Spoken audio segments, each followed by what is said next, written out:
secreto não for forte, eu posso ter uma boa eloquência, uma homilética perfeita, posso falar com facilidade, mas eu não posso produzir vida naquele que me ouve. Isso acontece lá. Nós podemos tocar tão bem quanto essa equipe tocou e cantar tão bem quanto eles cantaram, mas música não produz vida se a vida não for gerada lá. E sabe o que acontece? Nós passamos o ministério na frente e queremos produzir algo que é só um lugar secreto que nos faz possuir. A vida de Cristo, irmãs, ela é expressa naturalmente quando nós praticamos ali. Olhem para mim. O êxito no coletivo, mulheres de ministério, o êxito no coletivo ocorre por causa da prioridade na solitude. Se eu sou forte aqui, eu não preciso fazer força. Naturalmente, Cristo vai ser expresso. E qualquer um que esteja em dia, reconhece quando Cristo está sendo expresso através de alguém. Qualquer um. Não há como simular vida. Não há. Aí Jesus chega para nós num processo de desconstrução acerca da oração e diz para nós: é muito mais do que falar, é ouvir o que eu penso a respeito de tudo. Venha para a solitude, desligue seu celular, desligue-se da televisão, desligue-se das demandas, me priorize, vem para um lugar secreto, para um lugar a sós, para o devocional. Não é importante a nomenclatura que damos, mas pratique, aprenda a entrar, expor-se à palavra escrita, leia a palavra até que ela comece a te ler, leia até que você seja lida por ela, toque na vida de Cristo aqui, e quando você estiver em público, independente de ser ministério, trabalho ou graduação, Cristo será extravasado através de você, e as pessoas começarão a sentir diferença. Elas começarão a sentir. Glória a Deus, aleluia. Então nós podemos avançar nessa nossa vida de oração óbvia, mas nós podemos decidir: Senhor, eu quero orar em nome de Jesus, eu quero saber o que Jesus oraria nessa situação, mas para que isso aconteça, eu preciso estar a sós com o Senhor. Irmãos, Amém, Senhor. há um sintoma na igreja contemporânea. Nós transformamos a nossa espiritualidade quase numa convulsão. Nós começamos a criar demônios, nomes tão criativos de demônios. Nós começamos a elaborar atos proféticos que não têm nenhuma legitimidade bíblica. Nós começamos a gritar coisas que a Bíblia não nos autentica. Isso cria um movimento forte, mas a eficácia é pequena demais. E sabe por que isso acontece? Porque nós queremos orar desvinculados de uma vida relacional com Jesus. Não vai dar certo. Olhem aqui. Se Jesus não é prioridade a você, a sua vida de oração vai se estagnar e você vai correr o risco de perder conselhos, confidências, segredos e palavras íntimas do Senhor ao seu coração. As escolhas que você faz determinam aquilo que você vai colher. Não poderia tratar de empoderamento da oração sem lançar essa base de que é impossível orar com eficácia se não aprendo e pratico, que eu falo, mas eu também ouço. Eu também ouço. Nesta noite, o Estorá que está dizendo para nós que orar é, antes de tudo, decidir-se, relacionar-se com a Trindade. É, antes de tudo, priorizar o Pai, o Filho e o Espírito. Na solitude, no silêncio, no ouvir a voz e no orar em nome de Jesus. Aquilo que ele oraria, o que ele sente, o que ele pensa acerca dele. Eu encerro este oráculo pedindo que vocês fechem os seus olhos um pouco.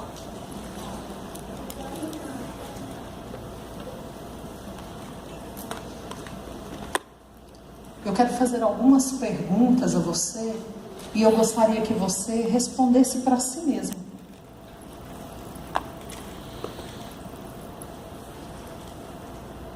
Que lugar ocupa na sua vida o seu relacionamento diário com Jesus?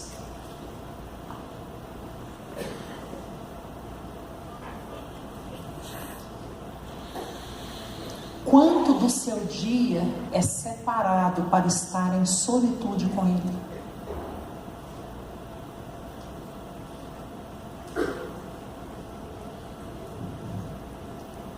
O seu coração está afetado de saudades da voz de Deus?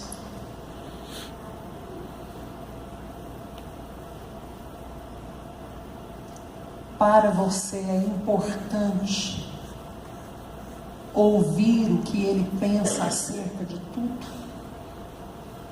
Ou você se sente capaz o suficiente para agir por si mesmo?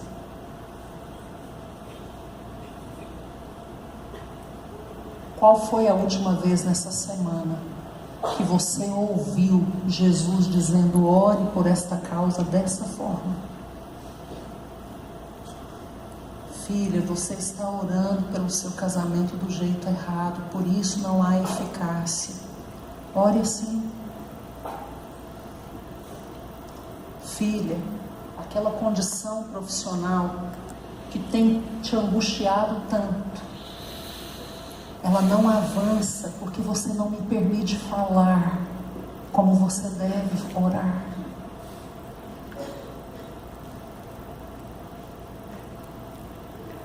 Nós somos tão incompetentes que nós avançamos acreditando que podemos fazer sem Ele.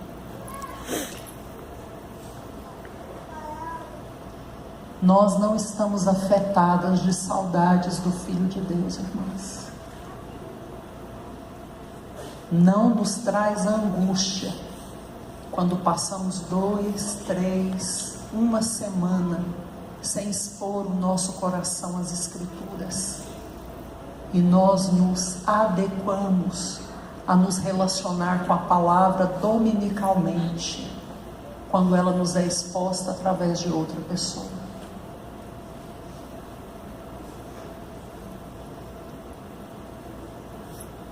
Susana Wesley tinha muitas e maiores demandas do que qualquer uma de nós assentadas aqui nesse auditório. E ela decidiu gastar 2 horas do seu dia a sós com o seu Deus. Isto lhe provocou sobriedade, sabedoria, conhecimento. Mas muito mais do que isso, essa mulher conseguiu construir um legado que abraçou os seus filhos, e mal sabia ela que ao separar-se em solitude e em silêncio, a Inglaterra toda seria consumida pelo fogo de Deus, através do seu legado na vida de John Wesley, seu filho. Quando nós nos arrependermos do quão pouco temos amado o Filho de Deus e do quanto não o temos priorizado, a nossa vida de oração será profundamente afetada. Vocês vão ouvir sobre orações de muitos aqui, mas observem a vida deles com Jesus, com o Senhor, antes de olhar para as orações que fizeram. O empoderamento da oração que fizeram tinha respaldo na vida relacional que possuíam. Nesta noite eu quero orar por aquelas mulheres que reconhecem que o seu relacionamento com Jesus se enfraqueceu. Pelos muitos trabalhos, pelos filhos, pelas demandas, mas que querem nesse momento compreender: Senhor, não adianta eu receber uma receita de como orar, se eu não trabalhar na base da oração, que é relacionamento com o Senhor.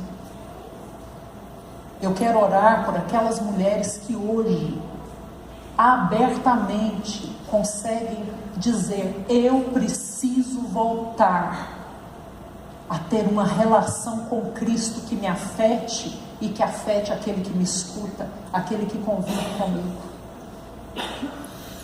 Ou eu preciso começar, se nunca tive.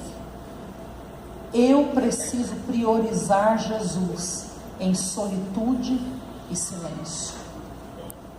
Eu preciso sair da minha vida de espiritualidade infantil e tocar em frutos de maturidade. Se esta mulher é você, venha à frente. Venha e comece a dizer assim: Senhor, eu estou aqui porque eu sou uma inconformada. Eu não estou aqui para pedir absolutamente nada de material. Eu não estou aqui porque eu quero uma bênção física para mim. Eu estou aqui porque eu preciso de uma reforma. Eu estou aqui porque eu reconheço que em algum momento da minha vida eu perdi o Senhor, no sentido de te priorizar. Eu estou aqui porque eu não quero ser poupada. Podem ficar no corredor, orem daí. Comece a conversar com Jesus agora. Coloquem-se num lugar em que Ele tenha liberdade para te cortar, onde você reconhece abertamente, sem nenhum tipo de vergonha do que o outro que está ao seu lado está pensando. Você reconhece que em algum momento de sua espiritualidade você se perdeu. E você nem sabia que orar em nome de Jesus significava orar o que Ele oraria em seu lugar. Sentir pelo aquele que ora o que ele sente em seu lugar. Falar o que ele falaria. Aquelas mulheres de ministério que estão aqui, peçam perdão ao Filho de Deus por terem colocado o serviço antes dele. A igreja está adoecida por escolhas como esta que nós, mulheres de ministério, temos feito. Isso é muito mais grave do que você e eu imaginamos. Isso afeta o corpo diretamente.